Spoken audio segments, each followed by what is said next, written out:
Hey guys, today is day 7, and today we're gonna do a little bit of a more serious video.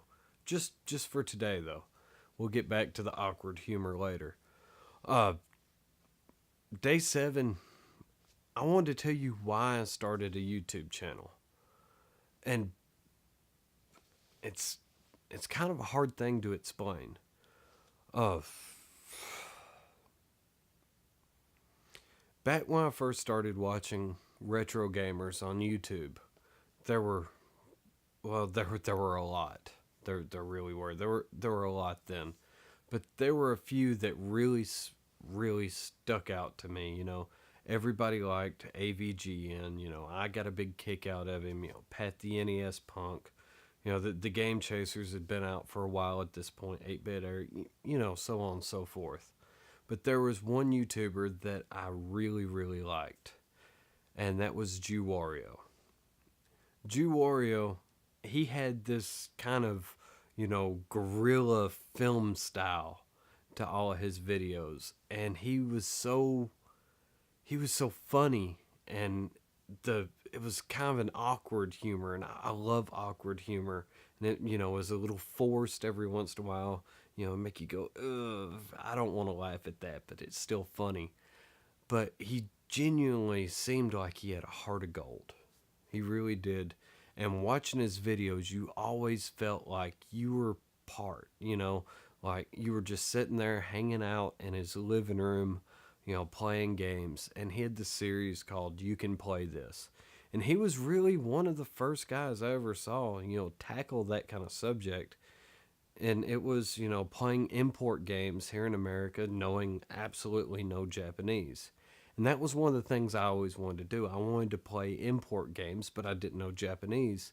He had this entire series and it would tell you, it'd walk you through it, this level of difficulty. You can get past the menus, the story's kind of crap anyway. So as long as this is attack, this is run, whatever, and it'd show you how to get through them to where you could enjoy all of this library of games that you never had access to. And I always admired that. All of his videos, they were clean humor. You could sit down, you could watch them with your family. You didn't have to worry about grandma coming in and go, "What did he just say?" It was good stuff. And unfortunately, his channel, it's still out there, but you're not going to see any new videos because he suffered with depression. And one day, he it got the better of him and he took his own life. And that hit me kind of hard. It really did because I've had friends that have done that. I even as a teenager I suffered pretty bad with depression, so I understood. It I knew where he was coming from. I knew what he felt and that hopelessness and everything that he felt. So I always had this connection to him. And then when he was gone, it just felt like nobody else, there was this big hole that had to be filled. And don't get me wrong, I'm nowhere near the comedian and the filmmaker and the artist that Justin was. I'll never be as good as he was. The way he could captivate an audience, the way he could make you, feel a connection to him, like you were best friends and you never even met him. I I hope one day I can be just that much like him. And that's one of the reasons why I made the channel. I wanted, you know, he had such an impact on me. I wanted to maybe, one day have that kind of impact on someone else.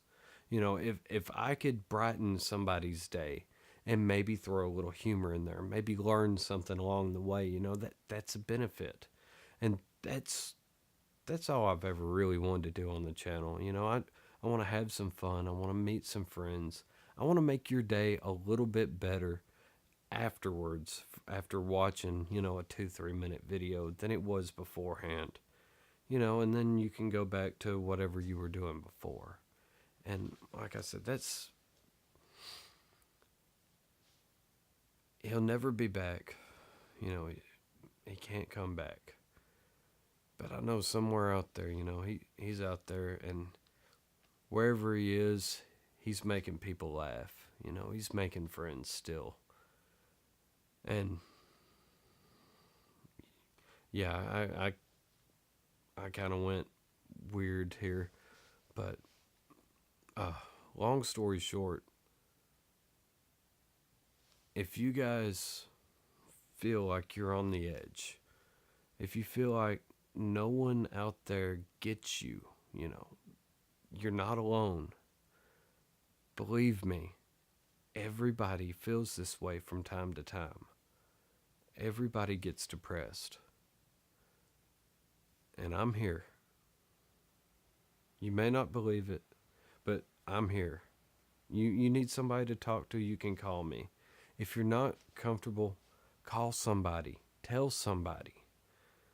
Because believe me, every person in this planet means the world to somebody out there. You, me, him, everybody. We're all loved. And if you need to talk to somebody and you can't get a hold of somebody, call the suicide prevention hotline. It may save your life. It's 1-800-273-8255. And I'll see you in 24 hours, guys.